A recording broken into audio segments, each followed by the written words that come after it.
Why don't you adopt in the culture of a country that hosts you and the others adopt your culture? Why should I? When Greeks came here, my parents, what an idiot. John, you're such an idiot. Okay, let me tell you. Canada has a large Greek community. My parents came here in the 60s as immigrants, okay? They never learned Greek and they never learned English, and it was a thing. Most people didn't learn English, okay? It was a huge community in Toronto, on the Danforth, off the Danforth. Streets were named in Greek. The tabeles were all in Greek. The Greek National Bank was there. All my fellow students were Greek speaking. My parents never, ever learned how to speak English. I still had to call and order pizza for them when they were after in retirement. Okay, so they didn't adopt. Greeks don't adopt. They make their own communities. Spanish, Italian. Everybody makes their own communities. You can sit there and deny it all you want, but British people, they go to Spain, for example, and they buy a home and they live there for the rest of their lives. Do you think they go there and they learn Spanish? No, they don't. They have their own little communities with their own little fish and chip shops, okay? So be quiet. You're not using the same stick to measure everybody. You're just using one stick for you and one stick for everybody else. Why you called me an idiot? I'm talking about the whole Muslim wave coming to Europe that was very religious. Oh, you don't think that's offensive at all, John, do you?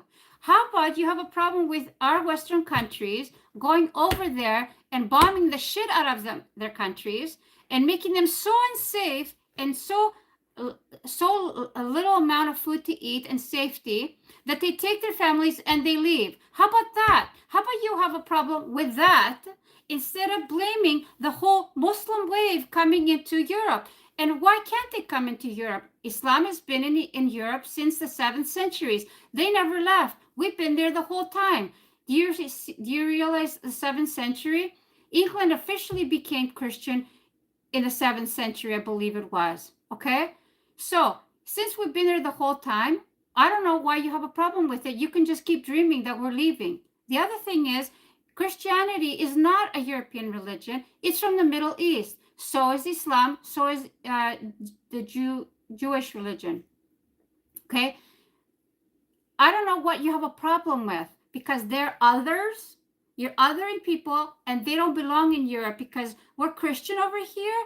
Christianity is from the Middle East just like Islam is. Okay? That's why I'm calling you an idiot, because you're being rude. I reserve the right to say that if you're going to be rude and racist and ignorant, of course, because at the age of information, you should have more information. Okay? You should be more empathetic, because Greek people went through a lot when they immigrated for economic reasons or during World War I or II. They went to Muslim countries. They went to the Middle Eastern countries. And some of those communities still exist today. They stayed. They never left. There's over 30 million Christians in Muslim countries. That's how communities work. It's pretty easy to spot Greeks and Italians in Canada. We are the loud ones. Exactly. So they didn't blend in. It took a few decades for them to get brainwashed by the other white people that they have to blend in. Like the Irish didn't blend in, the Greeks didn't blend in. Syrians at first were called something else until they figured out that if they're calling them something else, well, then Jesus was something else too. And that's how they won it in court, because they said, if Jesus was white, then so were we. And that's how they allowed Syrian people or Arab people in general to declare themselves as white people, and therefore they had privileges. But again, those people who become part of the us, all of a sudden, other people, and that's not okay. Okay?